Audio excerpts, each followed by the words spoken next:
Howdy, ladies and gentlemen. Welcome back to the James Lawrence Allcott channel and another prediction video. But this one, after doing the relegation one, which you guys seem to enjoy, and you smashed that like total of 2,500. We're nearly at 4,000, by the way. Thank you so much for that.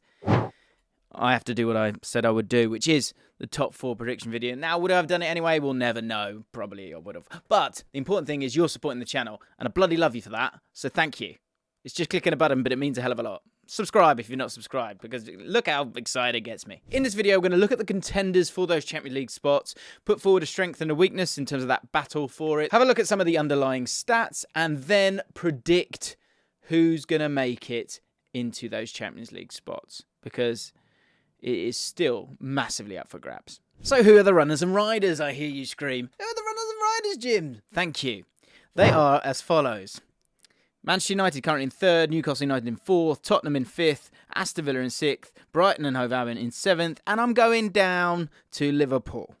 Brentford, you just missed out, I'm afraid, on this occasion, but it's been a hell of a season. Okay, so don't get angry at me because I don't think you're a Champions League contender. That seemed like an obvious sentence at the start of the season. Anyway, Liverpool, I'm chucking you in there because you've got a nice little run of fixtures. Of that, we will digress into. Let's start off with Man United. So Man United are currently in 3rd spot. Here's a strength. Man United have kept the most clean sheets in the league this season. Sounds like a strength, doesn't it? And I think overall it is. I do think it is. One thing I would say is the injury to Martinez and the amount of games that Man United have got to play isn't helpful. Although by the time this comes out, very soon after that, they might not have been in the Europa League. But let's say that they are somehow. Let's be positive for those English clubs. If that is the case, it's a lot of games. Obviously, FA Cup semi-finals in this as well. And having to sort of mix up that centre-back partnership is probably going to possibly be hurtful to this team. Weakness stat. Marcus Rashford has 19 goal contributions this season. This accounts to 41% of Man United's goals in the Premier League. Now, you could go they're over-reliant on Marcus Rashford, and maybe they were running overly hot whilst he was running overly hot. I think that's unfair. I think this is one of sort of the steps on the ladder of a successful season that you sometimes need to kind of just enjoy and take in. He's still a wonderful player. He will still continue to score goals. And I think there's enough goals in this team for them to score goals, even if Rashford isn't totally doing it, and despite Weghorst not really doing it either. In terms of the last 5 games, drew 0-0 against Southampton, lost against Newcastle, and then the last 3, nice, solid victories for Man United. And to 0 as well each time. I think when it comes to the XG differential, it's plus 2.18, which isn't outrageously good, but it's not outrageously bad right now. I think the takeaway here, we've got a takeaway for each team, is the XG consistency here. Oh, the game ain't played in XG. It's played on the pitch. You hear that Manchester accent there? Or Man United fan accent? It's a joke. But when it comes to XG, I think the one thing you can kind of have a little pick at is the fact that not really creating much against Southampton, not creating much against Newcastle away at all, and then a couple of hot streaks against Everton and Forest, and also Everton and Forest aren't outrageously good right now. But I like he's a great what's the main guy in the Navy? Admiral. Erik Ten Hag is the admiral to navigate Man United to finish off this season. At every turn, he's had the answers. And so we'll get to his fixtures in a second, but I think Man United overall are in solid shape. Newcastle United strength stats. Newcastle have created the most XG from set pieces this season, 15.46. I think this is good. When I have suggested the idea of Newcastle tensing up this season, one thing that helps when you see that stat there is the fact that if they do need to get themselves a goal, they've got quality delivery in terms of Kieran Trippier, but also, they've got big guys in there that can maybe get you a goal if you're not playing brilliantly. Weakness stat coming at you. Newcastle have only made 46 build-up attacks this season, less than Wolves and less than Leicester. What the f*** is build-up attacks? I hear you scream. Well, let's head over to theanalyst.com. That's theanalyst.com, where they have all sorts of stats, and I will show you exactly what it means. Build-up attacks is the number of open play sequences that contains 10 or more passes and either ends in a shot or has at least one touch in the box. So if we have a look at that in terms of sequence styles, this kind of shows the style of Newcastle United and all the clubs in the Premier League. And in terms of build-up attacks, Newcastle are here, reeking of lower mid-table when it comes to build-up attacks. To mix it up, you can see Man City constantly do that, and it shows their styles and sequences. Well, what the f*** does that mean? Stop swearing. Honestly, absolutely no need. And you're making more work for Finn, my editor, because I'm going to beat this nonsense. Stop it. Well, what I'm saying here is I think Newcastle have to play to their maximum. They need to be flowing in that way. Again, I've kind of contradicted myself a little bit because I think they've got set pieces that they can lean on a little bit. But in terms of build up, and then being able to pick apart a chance, that's not always the case. And when I talk about the tensing up idea, that does kind of sit with it quite well. Prior to that game against Aston Villa, where they got pumped, they had been on a fantastic run at Newcastle and winning some tough games as well. Brentford have stopped a lot of teams this season. Okay, there was a little bit of fortune in that one, but a great victory against Man United as well. And their XG difference is much stronger when it comes to their form in this last 5 games than Man United, who are above them. The Premier League season is getting to the stage where so much is up for grabs every single week, and the same can be said if you're playing the revolutionary fantasy football game So Rare. Each week, your decisions can earn you rewards based on real-life performances in the Premier League. This is the most rewarding way to test your football knowledge. For example, here is how my Premier League team performed in the last game week. How often do you ever see goalkeepers getting high scores in fantasy football? Bournemouth's goalkeeper Neto got 77 points for me because So Rare tracks so many stats and means players who usually get forgotten about become incredibly valuable. Depending on your performance, you can earn limited cards which can be sold on the market for real money. The market is full of players trading cards of different rarities, which means there is always something to play for. In my private league, which is currently available, you can get involved. There's a link in the description. You can win Premier League tickets. And we're giving away in-game cards too. It's never too late to join, as you can click the link in the description to join my private league and create your Premier League draft. Join the hundreds of people from the community who are already competing against each other. As I said, Premier League tickets up for grabs each month. Click the link now and don't miss out. Next up, Tottenham, who somehow are in 5th place in the Premier League right now. The stat that provides a strength for them, maybe a moment of respite of the woes of supposedly being a Tottenham fan, is that they've only conceded, it's not even that sexy, 7.35 XG from set pieces, which is the 3rd least in the league, so they're good at defending set pieces. The weakness stat is 31.04 open play XG created. That is the least of any of the top 4 contenders. The last 5 games have been patchy as hell. Good victory against Nottingham Forest. Disappointing draw where it all started to combust. And then a draw against Everton. Somehow beat Brighton. And then the disappointing result against Bournemouth recently. And when it comes to XG and that XG difference and a takeaway when it comes to Tottenham right now, they just aren't convincing in their attacking or their defensive play right now. Next up, coming from absolutely nowhere, it's Aston Villa. Aston Villa on an absolutely incredible run right now, have won 7 of the last 8 matches. As you can see, it's all green when it comes to form for Unai Emery's men. And by the way, if you haven't checked out my video on Unai Emery, we've actually got ourselves a lovely little So Rare VIP ticket giveaway on that video. So make sure you go check out that after you've watched this, especially if you're a Fulham or an Aston Villa fan. Aston Villa defensively been fantastic all season long. Well, certainly under Unai Emery, and only conceded 2 goals in their last 8 matches. The weakness stat, kind of down to their tactical style as well, is that they are only averaging 11.32 shots per 90, which is in the bottom half of the league in that metric. As I said, the form is fantastic. The XG difference kind of explains what we're talking about there. And the takeaway here for me is that as good as they've been, when it gets to a point where you're kind of, oh, wow, we're sort of in fairyland and, oh, maybe. But when you get actually like up close to the idea of getting in the Champions League and you've got to be perfect, can you cope with that kind of pressure? The XG difference suggests that they're not miles better than the opposition, but I think with Unai Emery, you have incredible game management from them this year. So I kind of put XG to the side a little bit, but their run of fixtures is pretty tough as well.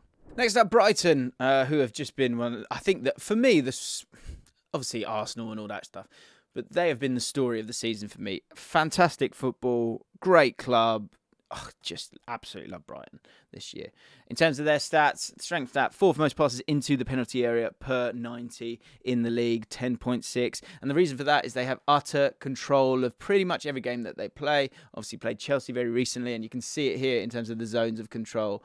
Here you can see them, second row on the left, utter dominance. And it's only the best teams that you see that with. Have a look around, aside from Chelsea. Arsenal, Man City, Manchester United, Liverpool. They are not a Champions League club in terms of the size of them, but in terms of how they've played this year, they have been of the level of a Champions League side. A trickier set of games than probably people will give them credit for in the last 5 fixtures. Getting a victory in a derby game. Brentford, always tricky to play, obviously, as well. And actually, look at the XG on that. They were outrageous. Should have won that one. Should have beaten Spurs as well. Beat Bournemouth and beat Chelsea as well. Expected goals 12.11. Expected goals against 5.91, and the XG difference very, very, very strong. And the big takeaway here is that their XG guarantees goals, but they have to be mindful against teams who provide that sucker punch. But, you're sort of clutching at weak straws here, if that makes sense, because there can be that sucker punch because they are a very attacking-minded team. And maybe the quality in terms of being able to take every chance isn't totally there, but they are giving themselves every chance of succeeding. And last but by no means least, Liverpool. Are they about to charge their way into the top 4? Let's have a little bit look at the stats when it comes to them. In terms of a strength for them, second most shots per 90 in the league this season. I mean, that feels obvious, but if you look at where they are in the table this season, then you wouldn't imagine that for a team that's currently in 8th, right? Secondly, the weakness. They have made 14 errors leading to opposition shots this season, which is the 4th most in the league. They always give you a chance. I do wonder, and I've said this for a while, if the pressure's kind of gone a little bit, will we start to see that high quality form and the ability to take their chances? Because they always do create chances. Time will obviously tell. In the last 5 games, disappointing against Bournemouth, of course, missed a penalty in that one, remember. Absolutely pumped by Man City. And a terribly boring draw against Chelsea. Liverpool came back from 2-0 down. And then that great result against Leeds. Tough games, really, that middle 3 when we're looking at the form of them. So again, it's one of the, look, you can contradict yourself at every turn if you want to. But with Liverpool, I think you've got to take in the fixtures as well, despite their XG difference being very, very poor when it comes to those contenders. I think the takeaway here, and it has been all season, they blow hot and cold. And is that going to hinder them when it matters? When I'm going through their fixtures, I can't give them a victory in every game, even though they're a really good team. You absolutely can't, because you've seen enough of it this year that you can't really trust Liverpool just yet. And so, I pull out the same piece of paper that I used for the relegation thing and then spilt coffee on it, but couldn't be asked to print off again. And it's time to go through my predictions. Starting off with Liverpool, who are going to go on a run. I'm telling you now. Liverpool fans are going, oh no, he's predicting we're going to do well. That means we're going to do the absolute opposite. Well, I think you're going to do pretty well. 20 points I see you getting. I think you will get a win against Nottingham Forest. I think you will get a draw against West Ham. Tottenham, you will beat at home. Fulham, you will beat at home. Brentford, you will beat at home. Leicester City, you will beat away. Aston Villa, you will draw against, and Southampton on the final day, you will beat. But what will that mean? Will you sneak into the top 4? Keep watching. Right, Man United. Now, in the relegation video that I did, there was a few fixtures where I didn't see Man United getting points. I have twisted one of those, and I think they'll do pretty well, to be honest. I think they'll get a draw against Tottenham. I think they'll beat Aston Villa. I think they'll draw against Brighton. I think they'll lose to West Ham, which is what I said in that relegation video. I think they will beat Wolves. I think they will beat Bournemouth, which is a twist on what I had, although I'm still not totally sure about that because I've got a funny feeling about Bournemouth. And I think they will beat Fulham as well. And they've also, of course, got Chelsea to play as well, which is not on that list. And I think they will win that. And all those points will give them 17 between now and the end of the season. Newcastle, 13 points for Newcastle. I've got them drawing against Tottenham, drawing against Everton, beating Southampton, drawing against Arsenal, winning against Leeds, beating Leicester City and losing to Chelsea on the final day and drawing with Brighton and Hove Albion, which still needs to be done. 13 points for them. Next up, Spurs. I think Spurs will take 9 points in the remaining games. A draw against Newcastle, a draw against Man United. I think they will lose to Liverpool. They will beat Crystal Palace. They will lose to Aston Villa. They will draw against Brentford, and they will beat Leeds on the final day. Next up, Aston Villa. I don't think it will be that great for Aston Villa between now and the end of the season. Some tricky games for them. I think they'll get 9 points. I think they'll get a draw against Brentford. I think they'll beat Fulham. I think they'll lose to Man United. I think they'll draw against Wolves. I think they'll beat Tottenham. I think they'll draw against Liverpool. And I think they'll draw against Brighton. Really tricky fixtures for Aston Villa. I think that's what's going to get in the way. 9 points between now and the end of the season. And last but certainly not least, Brighton and Hove Albion, who I think are going to get a solid amount of points here. Right, so they've got a couple of fixtures that still need to get sorted out. Newcastle and Man City being two of them. I think they'll draw against Newcastle. I think they will lose to Man City, but I think they'll get a lot of points. I think they'll beat Nottingham Forest. I think they'll beat Wolves. I think they'll draw against Man United. I think they will win against Everton. I think they'll get a draw against Arsenal. I think they will beat Southampton, and I think they'll get a draw against Aston Villa, and that will give them 15 points. At the end of it all, this is my final table when it comes to 3rd, 4th, 5th, 6th, 7th and 8th in the Premier League. In 8th position will be Aston Villa with 60 points. In 7th position, dropping massively, Tottenham Hotspur, 62 points. In 6th place, one hell of a season, Brighton Hove Albion will finish with 65 points. Unbelievable season. In 5th spot, with 67 points, Liverpool will just miss out. Newcastle will just about sneak over the line. But what I will say is if it goes to that final game, I would be very worried about Newcastle United because they've got to play Chelsea and Liverpool will have Southampton, who I think will be down by that point. But at the moment, I think it will be okay and I think you'll be there. And with you losing that last game, you'll have already had it done by that point. 69 points for Newcastle United. Man United finishing comfortably in 3rd spot, 76 points. So there you have it. Those are my top 4 predictions. What are yours? Let me know in the comments down below. If you enjoyed the video, then why not hit the like button? Let's get ourselves to 4,000 likes on this one. Subscribe to the channel and check out the relegation video, which is right here. It's time to talk about the relegation battle. We're going to do what we did last year, which was have a look at the form, because I think there's a few things that are crucial when it comes to the relegation battle. Fulham, more than anyone, are on the beach.